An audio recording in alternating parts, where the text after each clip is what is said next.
Good morning, everyone. I know it's probably not the morning that you were hoping for, but it is the morning that we're getting, of course, with Solana's price now down about 14% just in the last 24 hours. So I want to give you an update about what its price is doing and just let you know what we're doing as a result of it. So let's not waste any more time at all, and let's get straight into the video. So looking at Solana here, we can see that its price has had a quite nasty day. Now, so has most of crypto, right? We got Bitcoin down -5%, XRP down -12%, and of course, Solana down 10% with something like ADA at 11, Phantom at 14. You get the point. Now, what in the world is going on? Well, let me kind of take a quick second before we actually talk about Solana specifically and just talk about something a little bit more broad.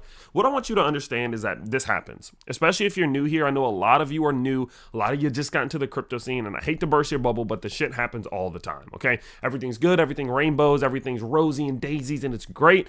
And then you get a 15% day that stabs you right in your chest, right? It just happens. Okay, you just have to get used to it. You can't get all drawn into the emotions like, oh no, I bought at $100, it's at $90. It's just gonna happen. Okay. Sorry, welcome to the party. First time here, it sucks. Okay, but what you have to understand as well is that whenever there are times like these in which we're seeing these macro pullbacks, especially if they're not associated with any major catalyst, right? If something terrible doesn't happen, if an exchange doesn't go down, if a currency doesn't collapse, as long as something like that doesn't happen, whenever we see these 10 to 15 pullback days, they are almost always just natural, organic profit-taking levels in which people are simply just taking some of the profits that they work so hard for. It's okay. These are great moments to dollar cost average, and most of the time, these dips are eaten up over the span of a couple weeks. It's not something to be tripping about, okay? So I hope that kind of calms you down a bit. It's normal. Now, let's talk about from a more technical perspective. You all know we have been calling this. We have quite simply been saying, I think there's a high chance that we're going to get a rejection off of the 786 level around $123. As you can see here, right? This is the top side of the party pooper zone. I told you all we were overextended off of this ascending trend line, and there was a decent sized chance we came back to retest this trend line. We've been talking about this happening, okay? So those of you who are on the channel, we're not surprised. This shit just happens. It is what it is, right? So what do we expect now? Well, what do we expect now is that, boom, the price trying to establish support on top of this line. If it successfully establishes support on top of this trend line, we're going to likely bounce towards back over $122.73, and that opens up the door to a move to around $166 to $170. That's likely what happens, especially if we start getting some bullish divergence to the bottom side of this chart prime oscillator. But if its price is incapable of holding some support here, guys, we're probably headed back down to $70. Right here, boom. You see the support, the previous point of support on this ascending trend line. This is the bottom side of the party pooper zone. This is the key level of liquidity, not only from a more recent perspective, but even from a more macro perspective. Look at how we used to interact right here. Boom. We're in the middle of this huge extension to the upside, and there's only one pit stop we took. Where was that one pit stop we took? Right here, $70. Who cares? It just is what it is, okay? Stop stressing, right? If we break to the bottom side of this, we're probably coming back down towards $70, at which point I do expect that we will see some type of support establishing.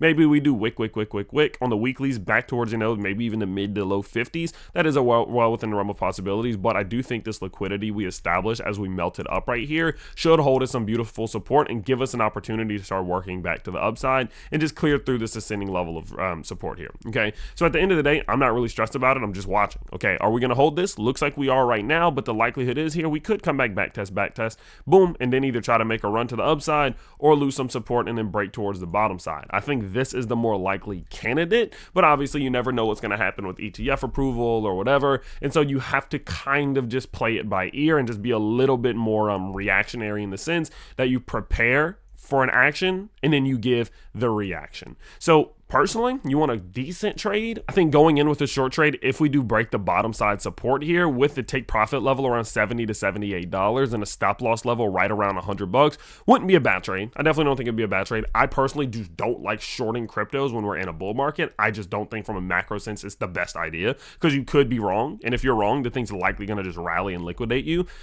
But it's not a horrible trade, okay? It's not a horrible trade. So one way or another, I mean, it's a win-win in my book, okay? We're either going to pull back, lose this line. I might go in on a bit of a short trade, make some gains on the way down, then dollar cost average around $70 to $75. Or we're going to hold some support, show that this dip is nothing, which it very easily could be nothing, and then we're going to break up towards $122 and continue this rally. One way or another, we're going to do something pretty damn cool, pretty damn fun, and at the end of the day, I'm either going to be buying once we do get confirmation to the upside, or I'm going to be buying whenever we do get confirmation to the downside once I wait it out and allow us to get to a better buying opportunity, and it might let me lower my dollar cost average just a little bit on the recent buys that I have made on the way up, okay? So it doesn't really matter. And I hope you kind of understand, especially, look, we've been covering Solana 2 to 3 times every single week for the last 2 to 3 years straight. And that means that we know what Solana usually does. And this is normal. It's not something to be worried about, again, especially if you're new here. Now, the good thing is, even on our channel, we're not only focused on Solana as a token, we're also focused on some of the microcaps within its ecosystem. So even whenever it's been in cooldown mode and in the party pooper zone for a while, we've still been buying some of the ecosystemic tokens that have done well up until today. Right now, we're seeing some pullbacks, but even look, we posted in HG Access today at 5:43 a.m. that Myro was up 23%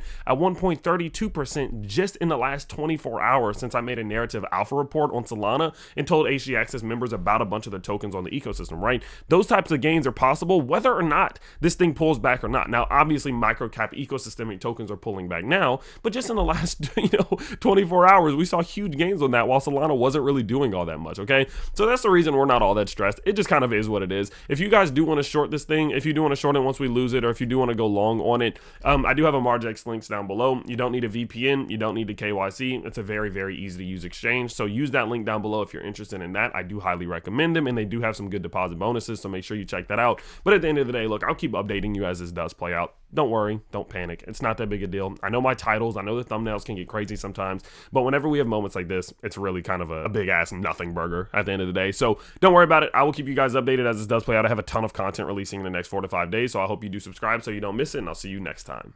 Peace out, everybody.